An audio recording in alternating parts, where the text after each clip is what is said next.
Welcome to Washington Today on C-SPAN Radio for Friday, February 3rd, 2023. Secretary of State Antony Blinken postponing his trip to China after a suspected high-altitude Chinese surveillance balloon is detected over the United States mainland.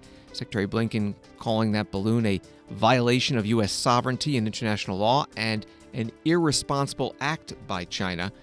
China's government claiming it's a weather balloon that inadvertently went off course, a claim that the Biden administration rejects.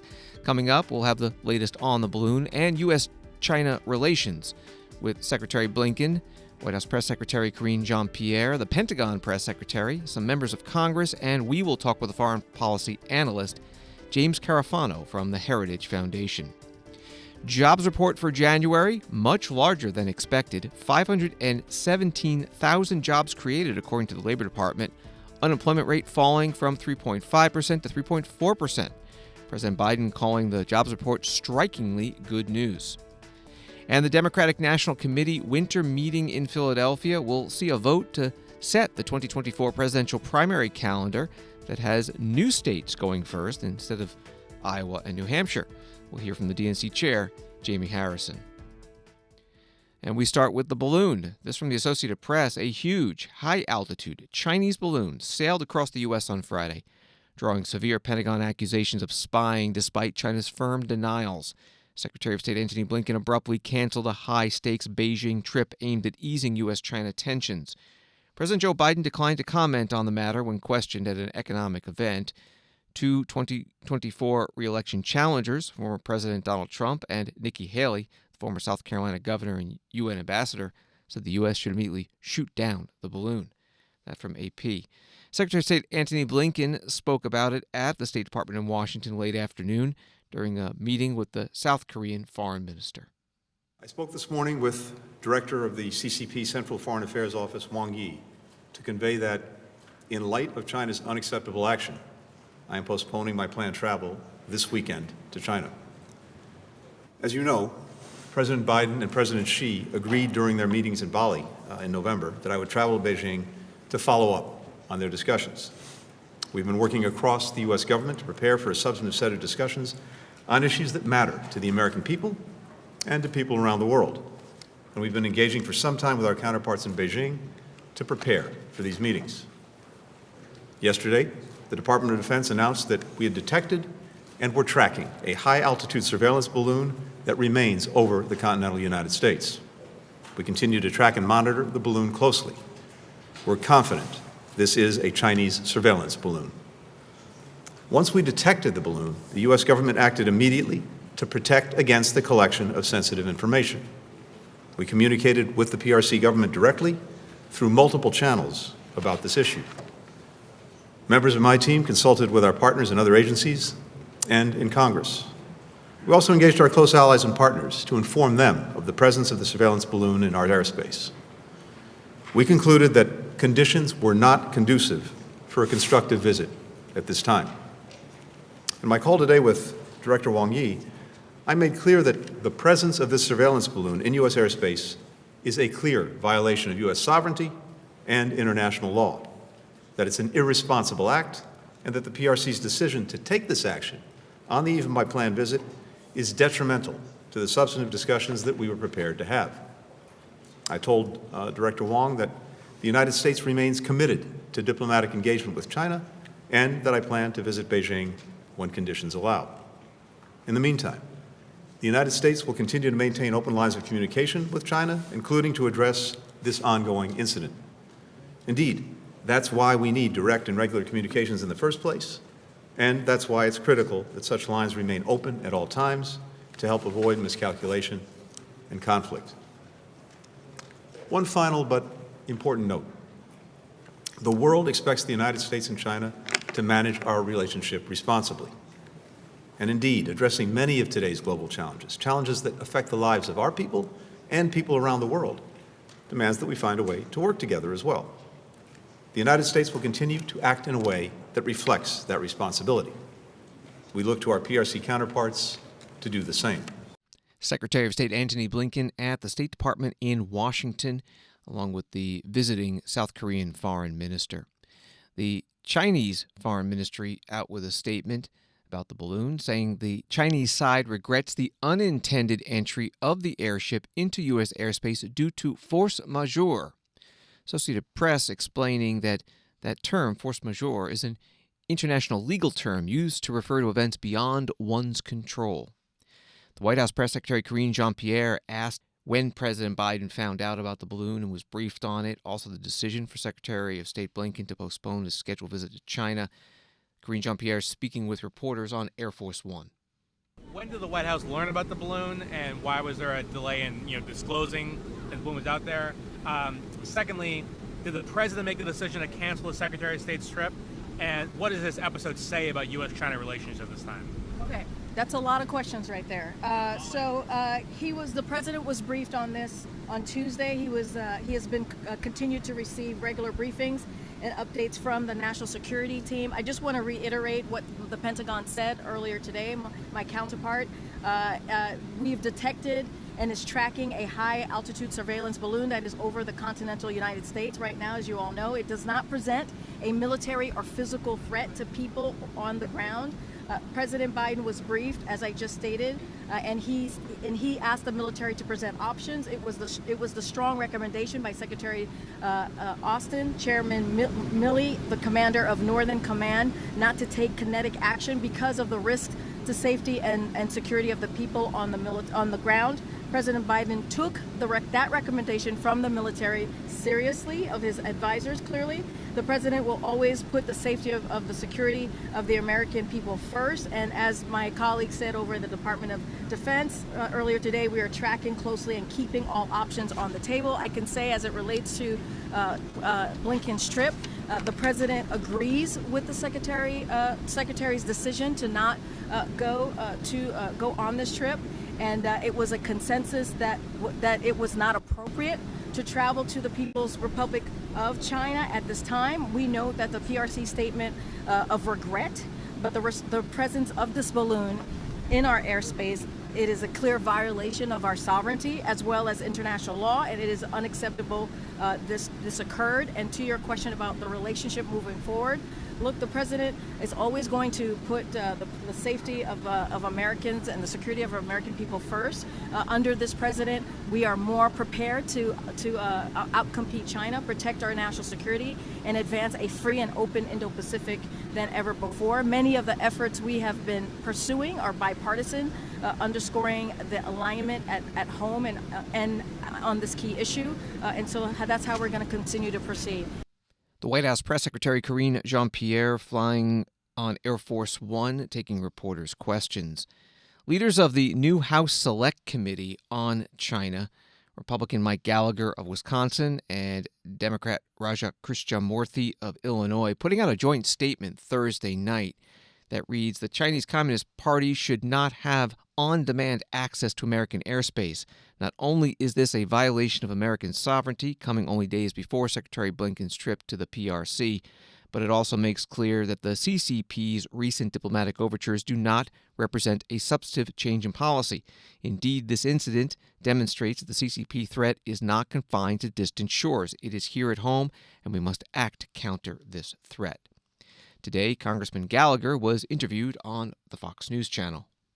Well, it seems an act of espionage at a minimum. And just if the shoe were on the other foot, if this were an American asset over Chinese airspace, do you think they'd hesitate for 1 second to shoot that down? Indeed, they also have a history of shooting down our U-2 aircraft. So the fact that we didn't take action, again, I just don't understand it. You know, the other thing we've heard from the Pentagon and from the administration is that, well, this has happened multiple times before. You know, I've talked to multiple high-level Trump administration officials in the last 24 hours. None of them really have know what that is referring to right now. So if indeed the Pentagon had awareness of incidents like this before this one and failed to share it, that would raise further questions. So the response has been insufficient so far. I'm glad, however, that Secretary of State Antony Blinken canceled or postponed his trip to Beijing. It would have looked very weird for him to do a grip and grin with Xi Jinping after this violation of our sovereignty. He should cancel it, and the next time the Chinese want to meet, they should have to come to us here in the United States, and they should apologize for this incident. Congressman Mike Gallagher, Republican from Wisconsin, he'll be chairing the new House Select Committee on the threat posed by the Communist Party of China. That's how the committee describes their mission. Interviewed today on the Fox News channel. One of the states that the suspected Chinese spy balloon was seen over was Montana. Senator Steve Daines, Republican of Montana, sending a letter to the Pentagon, writing that the fact that this balloon was occupying Montana airspace creates significant concern that Malmstrom Air Force Base and the United States intercontinental ballistic missile fields are the targets of this intelligence gathering mission. Montana's other U.S. Senator, Democrat John Tester, interviewed today on MTN News. First of all, China has been doing their level best to become the leader in the world and supplant us economically and militarily. This is not surprising. They're doing stuff all the time. Most of it is up in space, but this time it happens to be a balloon. Very disturbing, and we need to treat it very, very seriously. I will tell you, our military leaders looked at this, looked at the options, looked at the threat, and made a decision. I will get briefed on this because I happen to be chairman of the Defense Subcommittee that funds the military. I will get briefed on this early next week on exactly why they did what they did. But in the end, it is very disturbing, and it's one of the reasons I am carrying a bill with rounds on not allowing China to buy farmland in the United States and other countries. And it's why we need to continue to make sure that we're prepared, both militarily, on the ground, on the sea, in the air, and in space, to deal with the threat that China is, because China is our most significant threat in this world right now. And that balloon yesterday is just a sign that we need to really handle these, and we have been, by the way, for many decades, handle like the threat that they are. Senator John Tester, Democrat from Montana, on MTN News in Montana. Pentagon Press Secretary Pat Ryder holding a news conference today and getting a lot of questions about this balloon. We'll start with AP, Tyre Nichols. Hi, Pat. Thank you for doing this. China has said this is just a weather balloon that has veered off course. Why is the Pentagon convinced that this is a surveillance balloon? And then can you give us a little bit more on the status of the balloon? You said it's in the central U.S. What state? Do you have any guidance for people as they see this balloon, or they're trying to photograph it or maybe try and interfere with it? Sure. Thanks, Tara. So first of all, we are aware of the PRC's statement. However, the fact is we know that it's a surveillance balloon. And I'm not going to be able to be more specific than that. We do know that the balloon has violated U.S. airspace and international law, which is unacceptable. And so we've conveyed this directly to the PRC at multiple levels. And in terms of specific locations, I'm not going to be able to go into specific locations, again, other than to say it's moving eastward at this time. Yeah, you had a follow-up? As people start to see the balloon, do you have any guidance for, should they try not to interfere, not photograph? So the balloon is currently assessed to be at about 60,000 feet. So again, well above the range of civilian air traffic, or where civilian air traffic would normally fly.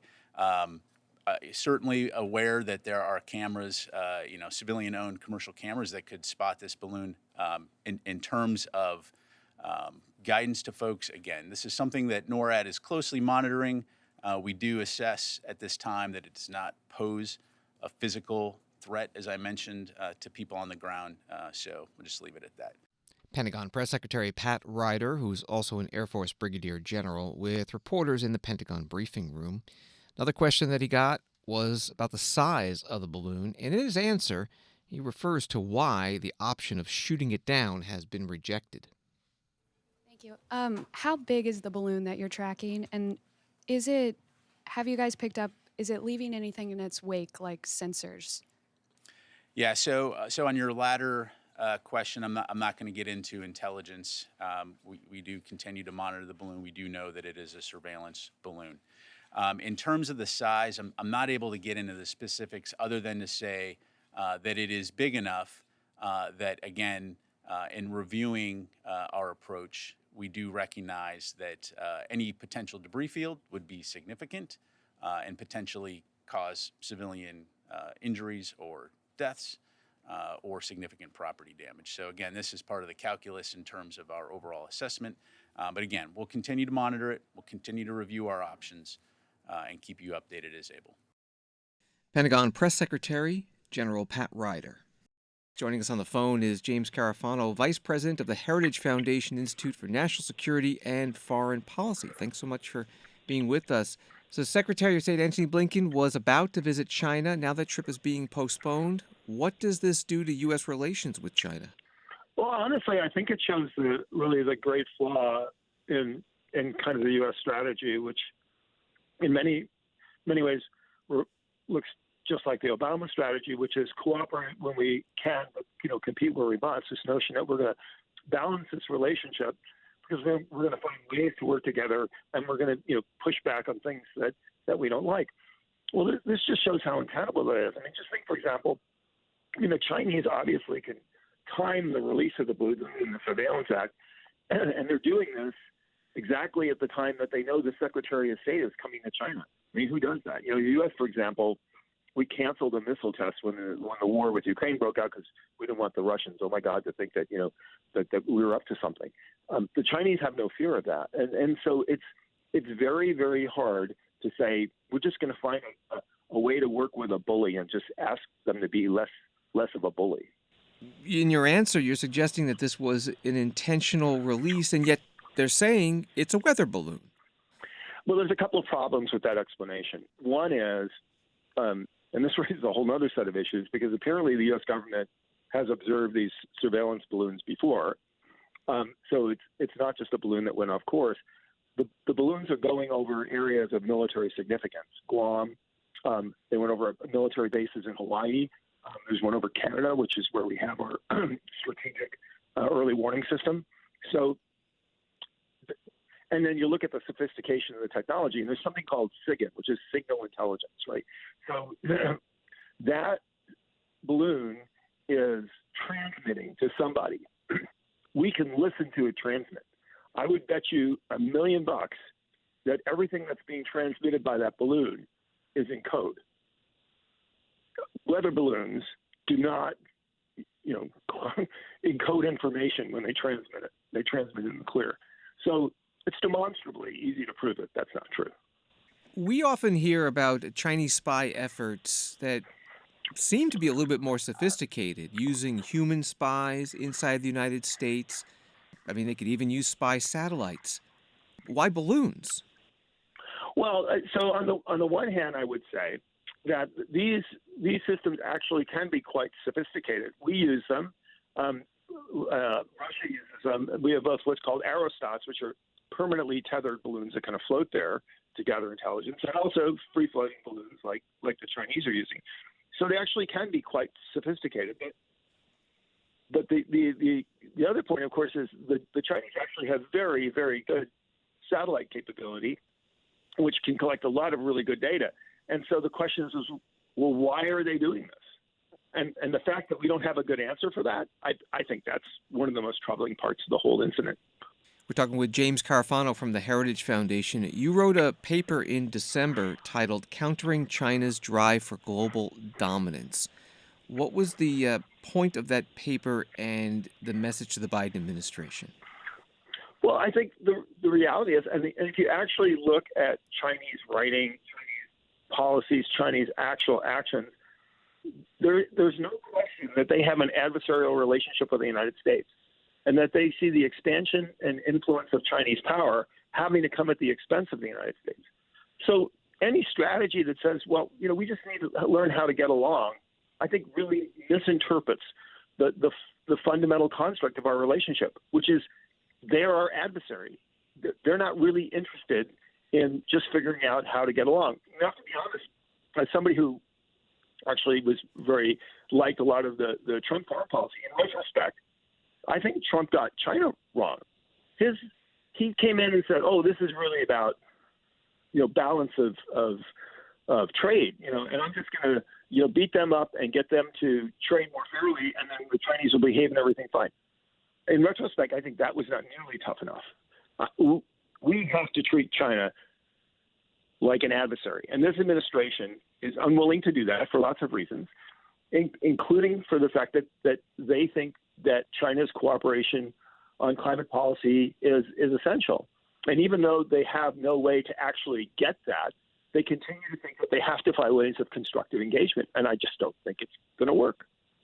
This balloon incident seems to have struck a nerve with a lot of Republican elected officials. They've been tweeting, "Shoot it down." Do you think there'll be any long-term consequences?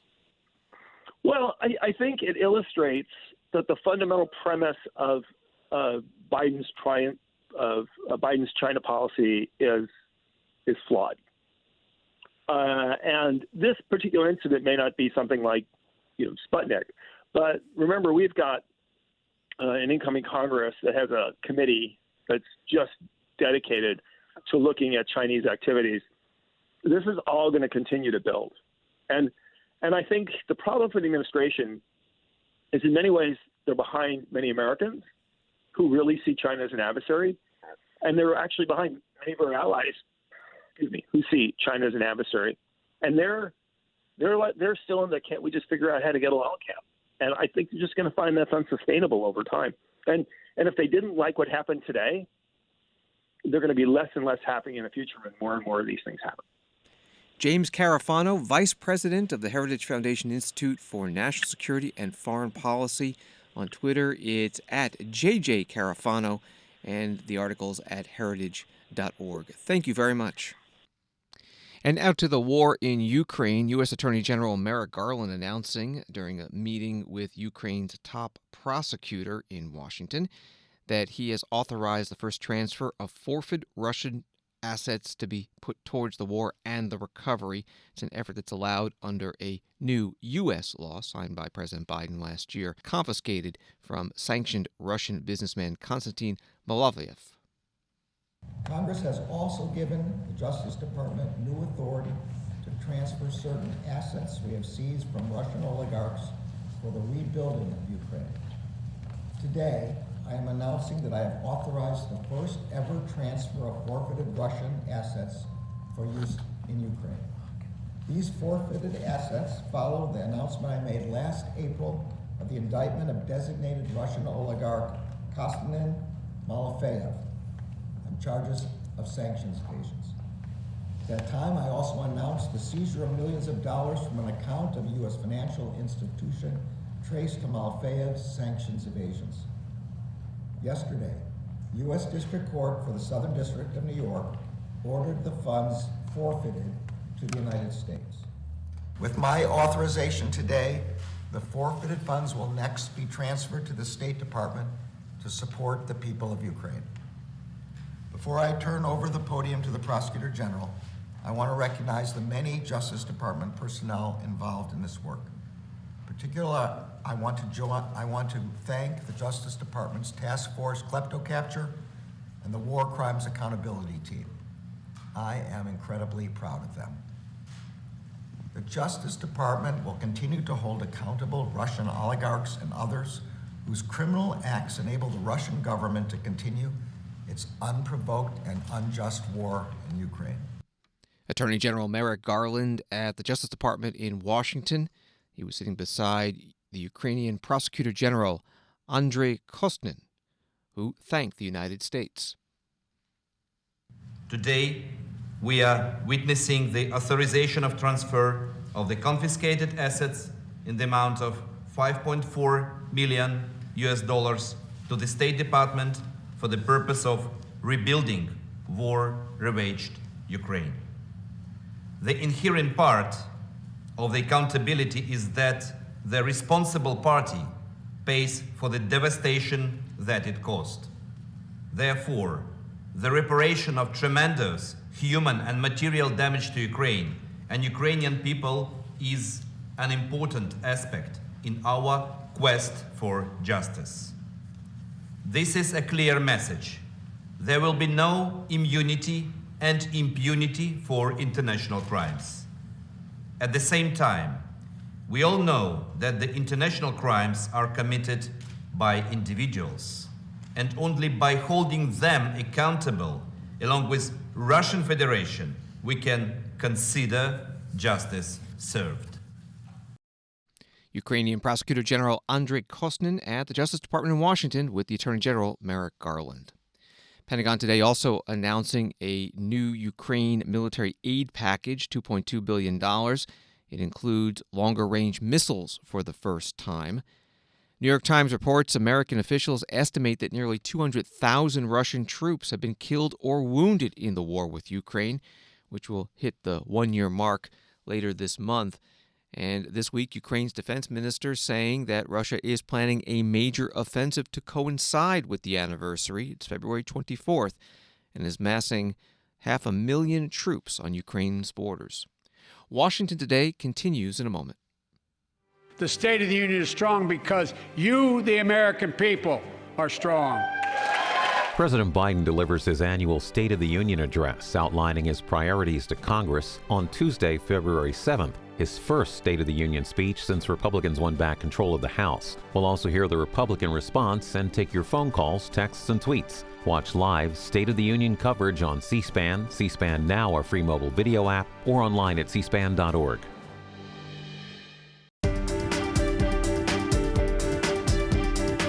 Welcome back to Washington Today, which you can get as a podcast on the C-SPAN Now mobile app and wherever you get your podcasts. CNBC reports the employment picture started off 2023 on a stunningly strong note, with non-farm payrolls posting their biggest gain since July 2022. Non-farm payrolls increased by 517,000 for January, above the Dow Jones estimate of 187,000 and December's gain of 260,000. According to a Labor Department report. The unemployment rate fell to 3.4% versus the estimate for 3.6%. That's the lowest jobless level since May 1969. The labor force participation rate edged higher to 62.4%. That from CNBC. President Joe Biden talking about this jobs report this morning in the Eisenhower Executive Office building. Before I head to Philadelphia, I wanted to say a few words about I think is strikingly good news that we just received. Next week, I'll be reporting on the State of the Union. But today I'm happy to report that the State of the Union and the state of our economy is strong. We learned this morning that the economy has created 517,000 jobs just last month, more than 500,000 jobs in just the month of January. In addition, we also learned that there are 500,000 more jobs created last year than we thought. So the January report is updated. The December report is updated. Add that all up, it means we've created 12 million jobs since I took office. That means we have created more jobs in 2 years than any presidential term, than any time in 2 years. That's the strongest 2 years of job growth in history by a long shot. As my dad used to say, a job's about a lot more than a paycheck. It's about your dignity. And 12 million more Americans get up every morning knowing they can provide for their families with the dignity and sense of self-worth that had been missing. We also learned that the unemployment rate fell to 3.4%. 3.4%. That's the lowest in 54 years. In fact, the last time unemployment rate was that low was May of 1969. Think about that. And what's more, Black and Hispanic unemployment are near record lows. This matters. The more working age folks coming to the labor market looking for jobs last month than have in a long while. That is, remember all the talk about no one's looking for, we need more people coming into the market. Well, more people are coming into the market looking for jobs and getting jobs. A positive sign for the health of the economy going forward. And even as the job market reaches historic highs, inflation continues to come down. Inflation has now fallen for 6 straight months. Gas prices are down more than $1.50 a gallon since their peak. Food inflation is falling as well. And as inflation is coming down, take-home pay for workers is going up. Real wages are up. Wages for lower-income, middle-income workers have gone up even more. Couple that with a 2.9% economic growth last quarter, and here's where we stand. The strongest job growth in history, the lowest unemployment rate in 54 years, manufacturing rebounding at a faster rate than in the last 40 years, inflation coming down, real wages going up, but moderately going up, not going through the roof, the economy growing at a solid clip. Put simply, I would argue the Biden economic plan is working. President Joe Biden in the Eisenhower Executive Office building, part of the White House complex. At the end of his statement about the jobs report, he took one question on the economy. Take any blame for inflation, Mr. President? Do I take any blame for inflation? No. Why not? Because it was already there when I got here, man. Remember what the economy was like when I got here? Jobs were hemorrhaging. Inflation was rising. We weren't manufacturing a damn thing here. We were in real economic difficulty. That's why I don't. President Biden in the Eisenhower Executive Office building. RNC Research tweeting a clip of the president talking about inflation and adding this: inflation was 1.4% when President Biden took office. The inflation report from December showed 6.5% versus the year before.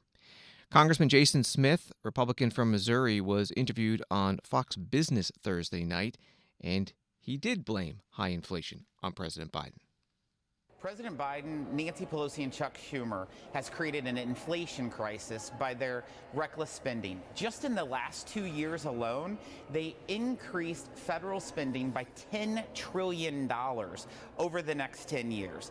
That's absolutely outrageous. And what does that mean for everyday American? That means that they've now have to pay more to put food on their table, clothes on their backs, and gasoline in their cars. Inflation is at a 40-year high because of reckless government spending. And what did you get for that? You got federal checks going to prisoners. You have parking lots at beaches in South Carolina, ski resorts in Iowa. Just such wasteful government spending, but that's what that money went toward.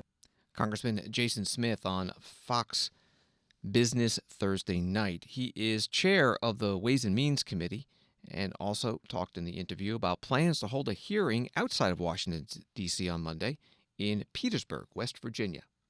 You know, we're doing things a whole lot different than what the Democrats did when they controlled Congress, and that is we are going out to talk to real Americans. This is the first field hearing that I've ever been a part of on the House Ways and Means Committee, and it's the first hearing of any member of Congress, any committee, this member of Congress, and we are wanting to know the status of America's economy in Appalachia. We want small businesses, families, just American workers telling us of the issues that they're facing in Biden's economy and what are the solutions. We don't need to go to K Street. We don't need to go to the halls in Washington, D.C. We need to go to real Americans to find the solutions. Congressman Jason Smith, Republican from Missouri, chair of the Ways and Means Committee, on the Fox Business Channel last night. Wall Street today, the Dow down 127, NASDAQ down 193, S&P down 43. President Biden and Vice President Kamala Harris in Philadelphia at a water treatment plant to announce $500 million to upgrade the city's water system and facilities and replace lead service lines, the latest in a string of appearances the president has made over the past week, talking about transportation and infrastructure issues ahead of next week's State of the Union address. And tonight, the two, Vice President and President, will be speaking at a Democratic National Committee winter meeting, as the president may announce soon whether he will run for re-election in 2024. Associated Press reporting that President Biden's speech comes the day before the DNC is set to approve an overhaul of presidential primary calendar starting next year that would replace Iowa with South Carolina in the leadoff spot. New Hampshire and Nevada would go second, followed by Georgia and Michigan, a change the president has championed to ensure that voters of color have more influence deciding the party's White House nominee. Well, DNC Chair Jamie Harrison interviewed about the new presidential primary schedule on MSNBC this afternoon. I'll start right in and say, you know what the critics say. They say you're prioritizing South Carolina simply as a thank you from President Biden to the state that turned around his 2020 campaign. What do you say to that, and what's the priority with this vote? Well, Chris, look at this. Since 1992, South Carolina has chosen, with the one exception was John Edwards, chosen the eventual nominee of the Democratic Party. None of the early states can say that. South Carolina, you know, something that President Biden said when he ran for president, by the time that we got to South Carolina, 99% of African Americans and almost 99% of Latino Americans had no say in deciding who the presidential primary candidates would be, because the winnowing process had already taken place. So what we see now is that the Democratic Party has evolved a lot since the 1972 race when you saw Iowa and New Hampshire. And so now we are making sure that the diversity in our party is reflected in terms of the diversity of the selection of the next president of the United States. Let me ask you about another argument I've heard, Jamie, which is that South Carolina already has a lot of power, that you have Iowa and New Hampshire winnowing the pool, and then South Carolina becomes the kingmaker, maybe someday the queenmaker, because, as you say, every nominee since '92, except John Edwards, has won the state. They say the biggest change is that being first in the nation brings travel and advertising dollars more than influence. What do you say to that? Well, the thing that I say is if being first doesn't mean as much, why are people fighting so hard to have it, right? Listen, it's important. It is really important to make sure that the most loyal constituencies of the Democratic Party, African Americans we see, Latino Americans, that they get an opportunity, just like everybody else, to have a say in terms and an early say in terms of determining who's going to be the most powerful person on the face of this planet. And that's what this does. It resets the table to make sure. And at the same time, we still see New Hampshire retaining its same place that it's always had. You know, it's always been the second contest. There's always Iowa, and then you go to New Hampshire. And now it will be South Carolina, and you go to New Hampshire. So that does not change. But we're proud of this calendar because it really reflects not only the diversity of the Democratic Party, but the diversity of this great nation of ours. Jamie Harrison is Democratic National Committee Chair on MSNBC Today with host Chris Jansing, as the DNC winter meeting is starting in Philadelphia. And that vote to approve the new Democratic Party presidential primary schedule is expected on Saturday. We will cover it on C-SPAN Radio and C-SPAN Television. You can listen and watch beginning Saturday at 10 a.m. Eastern. February is Black History Month, and on Wednesday, February 1st, Congresswoman Joyce Beatty, Democrat from Ohio, reintroduced her Black History is American History Act, which would require Black history to be part of the U.S. Education Department's American History and Civics Academy's competitive grants, which are used to improve student achievement in elementary school. And on Thursday, Congresswoman Beatty led a news conference about this bill on the grounds of the U.S. Capitol. Every year during Black History Month, our nation comes together to celebrate endless achievements and unparalleled legacies left by Black heroes and sheroes whose shoulders we all stand on. You know their names if I would call them off. People like Shirley Chisholm. People like Martin Luther King Jr., people like John Lewis and Elijah Cummings, and so many more. Countless sung and unsung Black Americans who contributed to the nation's progress, from the Revolutionary War to the fight against COVID-19 and everything in between. But right now, Black history is under attack. And when Black history is under attack, American history is under attack.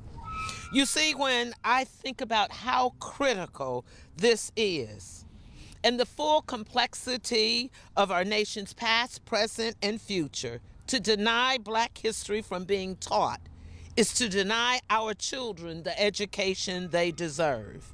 And indeed, education is a civil rights, and it is the key to a prosperous nation. Let me just ask you, in this diverse audience, should not our children know about Kizzy Corbett as this nation deals with COVID-19? Should not our nation, as we talk about economics and growth and workforce, should they not know about a Sheila Johnson, an investor in real lifetime? Someone who buys hotels and sports franchises. Should they not know about Robert Smith, who in 2019 paid the tuition of every student at an HBCU, Morehouse College? And should not they know, as we stand on these grounds and look at a building that slaves built, that a black man from New York named Hakeem Jeffries is the first black man to serve as a leader in this nation for any party? You see where I'm going? That's American history, and our children should know that. We should tell the truth about black history. Congresswoman Joyce Beatty, Democrat from Ohio, at a news conference outside the U.S. Capitol building on Thursday on her Black History is American History Act, introduced this week, as February is Black History Month. CNN reports that 2 first responders were suspended Friday by the Tennessee Emergency Medical Services Division after they failed to render emergency care and treatment the night that Tyre Nichols encountered law enforcement, the agency announced. The Medical Services Division said Robert Long and Jamichael Lamar Sandridge failed to provide any basic emergency care for 19 minutes, despite Nichols exhibiting clear signs of distress, such as the inability to remain in a seated posture and laying prone on the ground multiple times. That reporting tonight from CNN. Thanks for listening to Washington Today. Sign up for C-SPAN's evening newsletter word for word to get the stories Washington is talking about sent to your inbox every day. Subscribe at c-span.org/connect. Have a good night and weekend.